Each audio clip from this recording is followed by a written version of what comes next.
Morning voice എന്ന അനുഗ്രഹീത പ്രോഗ്രാമിലേക്ക് ഏവർക്കും സ്വാഗതം. ദൈവനാമമഹത്വത്തിനായി ഒരു ഗാനം നമുക്കിപ്പോൾ ശ്രവിക്കാം. എന്നെ അറിയുന്ന ദൈവം, എന്നെ കരുതുന്ന ദൈവം, എന്നെ അറിയുന്ന ദൈവം, എന്നെ കരുതുന്ന ദൈവം, എന്നെന്നും മാറാത്ത ദൈവം, എന്നെ നടത്തുന്ന ദൈവം, എന്നെന്നും മാറാത്ത ദൈവം, എന്നെ നടത്തുന്ന ദൈവം. ഇന്ന് വചനത്തിൽ നിന്ന് നമ്മോട് സംസാരിക്കുന്നത് കർത്താവിൻ്റെ ശ്രേഷ്ഠദാസൻ ടി.ജി. മാത്യു കോന്നി. പ്രാർത്ഥനയോടെ ധ്യാനചിന്തകൾ ശ്രമിക്കാം. ദൈവ തിരുനാമം മഹത്വപ്പെടുമാറാകട്ടെ. മോർണിംഗ് വോയിസ് എന്ന ആത്മീയ ശുശ്രൂഷയാണ് നാം ശ്രമിച്ചുകൊണ്ടിരിക്കുന്നത്. എല്ലാ ശ്രോതാക്കൾക്കും വേഗം വരുന്ന കർത്താവായ യേശു ക്രിസ്തുവിൻ്റെ നിസ്തുല്യ നാമത്തിൽ എൻ്റെ പ്രഭാത വന്ദനം. വെളിപ്പാട് പുസ്തക പഠനത്തോടുള്ള ബന്ധത്തിൽ 61-ാം എപ്പിസോഡിലേക്കാണ് നാം പ്രവേശിച്ചിരിക്കുന്നത്. കഴിഞ്ഞ എപ്പിസോഡിൽ വെളിപ്പാട് പുസ്തകം 4-ാം അധ്യായം 2-ാം വാക്യത്തിൽ സിംഹാസനവും സിംഹാസനത്തിൽ ഇരിക്കുന്ന മഹാദൈവത്തെ കുറിച്ചുള്ള ആ കാഴ്ചയാണ് യോഹന്നാൻ അവിടെ വർണ്ണിച്ചിരിക്കുന്നത്. ഇന്ന് നാം ചിന്തിക്കുവാൻ ആഗ്രഹിക്കുന്നത് 4-ാം അധ്യായം 3-ാം വാക്യമാണ്. അവിടെ നാം ഇങ്ങനെ വായിക്കുന്നു: ഇരിക്കുന്നവൻ കാഴ്ചയ്ക്ക് സൂര്യകാന്തത്തോടും പത്മരാഗത്തോടും സദൃശൻ, സിംഹാസനത്തിന്റെ ചുറ്റും കാഴ്ചയ്ക്ക് മരതകത്തോട് സദൃശ്യമായ ഒരു പച്ച വില്ല്.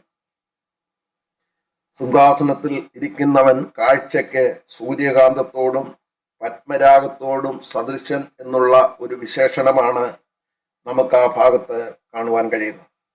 യോഹന്നാൻ സിംഹാസനത്തിലേക്ക് നോക്കിയപ്പോൾ കണ്ണഞ്ചിപ്പിക്കുന്നതും നോക്കുവാൻ പോലും സാധ്യമല്ലാത്ത വിധത്തിൽ വെട്ടിത്തിളങ്ങുന്ന പ്രകാശമാണ് പ്രതിബിംബിച്ചത്.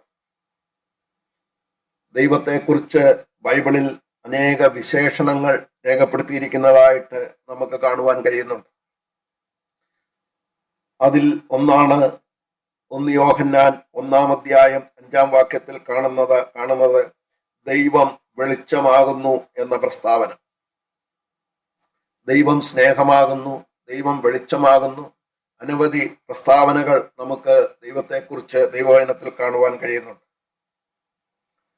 1 തീമോത്തിയോസ് 6:16 നാം വായിക്കുന്നു, പൗലോസ് തീമോത്തിയോസിന് ലേഖനം എഴുതുമ്പോൾ രേഖപ്പെടുത്തിയിരിക്കുന്നത് അടുത്തുകൂടാൻ വയ്യാത്ത വെളിച്ചത്തിൽ വസിക്കുന്നവനെന്നാണ് ദൈവത്തെക്കുറിച്ച് താൻ രേഖപ്പെടുത്തിയിരിക്കുന്നത്.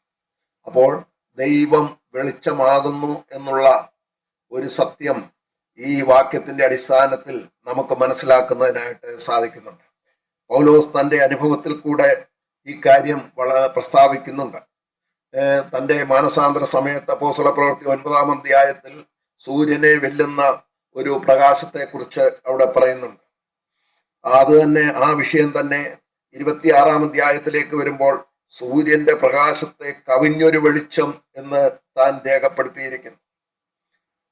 22-ാം അധ്യായത്തിൽ വലിയ വെളിച്ചം എന്ന് രേഖപ്പെടുത്തിയിരിക്കുന്നു.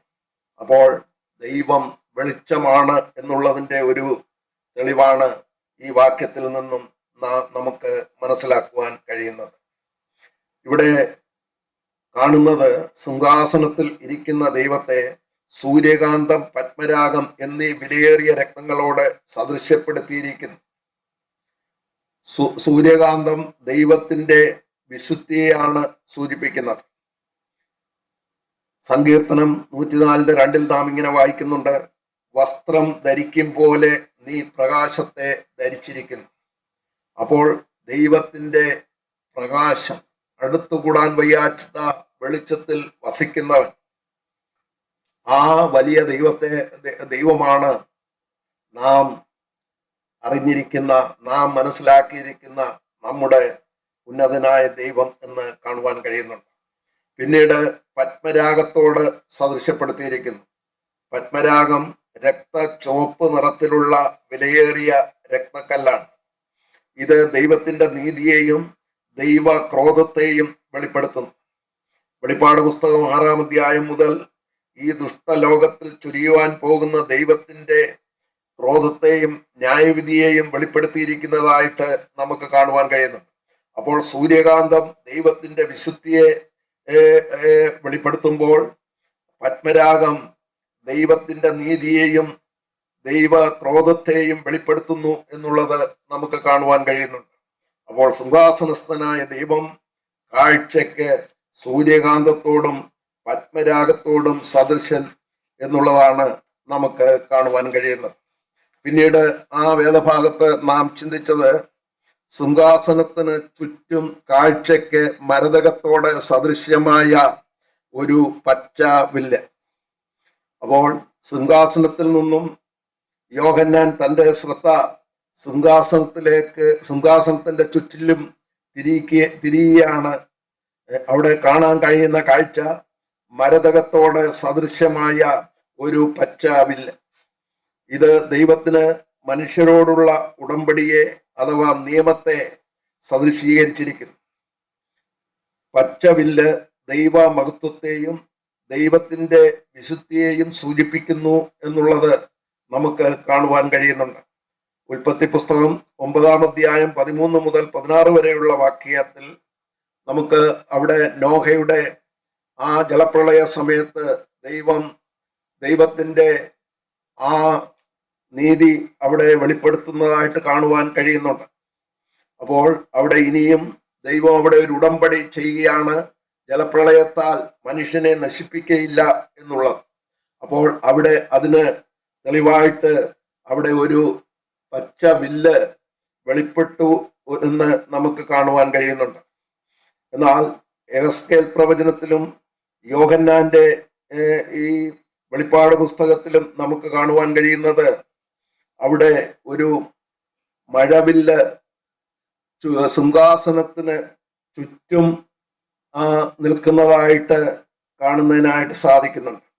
ഇതിൽ നിന്നും നാം മനസ്സിലാക്കേണ്ടതായ ചില സത്യങ്ങൾ: ഒന്ന്, ഈ ഭൂമിയിൽ വെച്ച് ഈ വാസ്തവങ്ങളുടെ പൂർണ്ണത നമുക്ക് ലഭിക്കുന്നില്ല. നാം ഈ ജഡശരീരത്തിലായിരിക്കുമ്പോൾ നമുക്ക് പൂർണ്ണമായിട്ട് സ്വർഗത്തിലെ കാര്യങ്ങൾ മനസ്സിലാക്കുവാൻ കഴിയുന്നതല്ല എന്നുള്ളതാണ്. എന്നാൽ സ്വർഗത്തിൽ സംഗതികളുടെ പൂർണ്ണമായ കാഴ്ച നമുക്ക് ലഭിക്കും എന്നുള്ളതാണ് ഈ സിംഹാസനത്തിന് ചുറ്റും യോഹന്നാൻ കണ്ടതായ ആ പൂർണ്ണമായ മഴവില്ല് എന്ന് നമുക്ക് മനസ്സിലാക്കുന്നതിനായിട്ട് സാധിക്കുന്നുണ്ട്. അത് സമ്പൂർണ്ണ വൃത്താകൃതിയിലുള്ള ഒരു മഴവില്ലാണ്. എന്നാൽ നോഹയുടെ കാലത്ത് ദൈവത്തിന്റെ നിയമം അവിടെ കാണിച്ചത് അർത്ഥവൃത്താകൃതിയിലുള്ള ഒരു പച്ച വില്ലാണ് എന്നുള്ളത് കാണുവാൻ കഴിയുന്നു. അപ്പോൾ ഈ നിലയിൽ നമുക്കത് മനസ്സിലാക്കുവാൻ സാധിക്കും. മറ്റൊന്ന്, നോഹയുടെ കാലത്തെ വില്ല് നോഹയുടെ അംഗീകൃതമായ യാഗത്തെ ചൂണ്ടിക്കാണിച്ചുകൊണ്ടുള്ള നിയമത്തിന്റെ അടയാളമായിരുന്നു. അത് ഉൽപ്പത്തി പുസ്തകം 8-ാം അധ്യായം 20 മുതൽ 21 വരെയുള്ള വാക്യത്തിൽ നമുക്കത് കാണുന്നതിനായിട്ട് സാധിക്കുന്നുണ്ട്. അവിടെ ആ വാക്യം ഞാനൊന്ന് വായിക്കുവാൻ ആഗ്രഹിക്കുന്നു. നോഹ യഹോവയ്ക്ക് ഒരു യാഗപീഠം പണിതു, ശുദ്ധിയുള്ള സകല മൃഗങ്ങളിലും ശുദ്ധിയുള്ള എല്ലാ പറവകളിലും ചിലതെടുത്ത് യാഗപീഠത്തിന്മേൽ ഹോമയാഗം അർപ്പിച്ചു. യഹോവ സൗരഭ്യവാസന മണത്തപ്പോൾ യഹോവ തന്റെ ഹൃദയത്തിൽ അരുളി ചെയ്തത്, ഞാൻ മനുഷ്യന്റെ നിമിത്തം ഇനി ഭൂമിയെ നശിപ്പിക്കയില്ല. മനുഷ്യന്റെ മനോനിരൂപണം ബാല്യം മുതൽ ദോഷമുള്ളതാകുന്നു. ഞാൻ ചെയ്തതുപോലെ സകല ജീവികളെയും ഇനിയും നശിപ്പിക്കയില്ല. അവിടെ നോഹ ദൈവത്തിനൊരു യാഗം കഴിച്ചപ്പോൾ ദൈവം ചെയ്ത ഒരു ഉടമ്പടിയാണ് അവിടെ നിന്നും നമുക്ക് മനസ്സിലാക്കുവാൻ കഴിയുന്നത്. എന്നാൽ ഈ ഉടമ്പടി അത് പൂർണ്ണമായിരുന്നില്ല എന്നുള്ളത് മനസ്സിലാക്കുന്നത് നമുക്കറിയാം. ഈ ലോകത്തിൽ കഴിക്കുന്ന യാഗങ്ങളൊക്കെയും അത് പൂർണ്ണമായതല്ല എന്നുള്ളത് നാം മനസ്സിലാക്കിയിരിക്കേണ്ടത് ആവശ്യമുണ്ട്. എന്നാൽ നമുക്ക് മറ്റൊരു കാര്യം നമുക്ക് മനസ്സിലാക്കുവാൻ കഴിയുന്നത്, ദൈവസിംഹാസനത്തിന്റെ ചുറ്റുമുള്ള മഴവില്ല് ക്രൂശിന്മേലുള്ള കർത്താവായ യേശു ക്രിസ്തുവിന്റെ അംഗീകൃത യാഗത്തെ അടിസ്ഥാനപ്പെടുത്തിയുള്ളതാണ് എന്നുള്ളത് നാം ചിന്തിക്കേണ്ടത് ആവശ്യമാണ്. നമുക്കറിയാം, മുമ്പേ ഓർത്തതുപോലെ പഴയ നിയമ യാഗങ്ങളൊന്നും പൂർണ്ണതയുള്ളതായിരുന്നില്ല. എന്നാൽ ക്രിസ്തുവിന്റെ യാഗമരണം പൂർണ്ണതയുള്ളതായിരുന്നു. കർത്താവായ യേശു ക്രിസ്തു ക്രൂശിൽ കിടന്നുകൊണ്ട് ഇപ്രകാരം തന്റെ അവസാനത്തെ മൊഴിയായി പറയുകയുണ്ടായി, നിവർത്തിയായി എന്ന് പറഞ്ഞുകൊണ്ട് തന്റെ പ്രാണനെ പിതാവിന്റെ കരങ്ങളിലേക്ക് ഏൽപ്പിച്ചു കൊടുക്കുകയായിരുന്നു ചെയ്തത്. അപ്പോൾ നിവർത്തിയായി എന്ന് പറഞ്ഞാൽ അത് പൂർണ്ണതയുള്ളതായിരുന്നു, പൂർത്തീകരിച്ചു. ഏത് ദൗത്യത്തോടുകൂടെ ഈ ലോകത്തിലേക്ക് വന്നോ അത് പൂർത്തീകരിച്ചു എന്നുള്ളതാണ്. അപ്പോൾ കർത്താവിന്റെ യാഗത്തെ അതിനെ വെളിപ്പെടുത്തുകയാണ് ഈ സിംഹാസനത്തിന് ചുറ്റുമുള്ള ആ പച്ച വില്ല് എന്ന് നമുക്ക് കാണുന്നതിനായിട്ട് സാധിക്കുന്നുണ്ട്. റോമാലേഖനം 8-ാം അധ്യായം 1-ാം വാക്യത്തിൽ നമ്മൾ ഇങ്ങനെ വായിക്കുന്നു, ക്രിസ്തുയേശുവിലുള്ളവർക്ക് ഒരു ശിക്ഷാവിധിയുമില്ല. പ്രിയപ്പെട്ടവരെ, നമ്മുടെ ശിക്ഷാവിധി മാറി.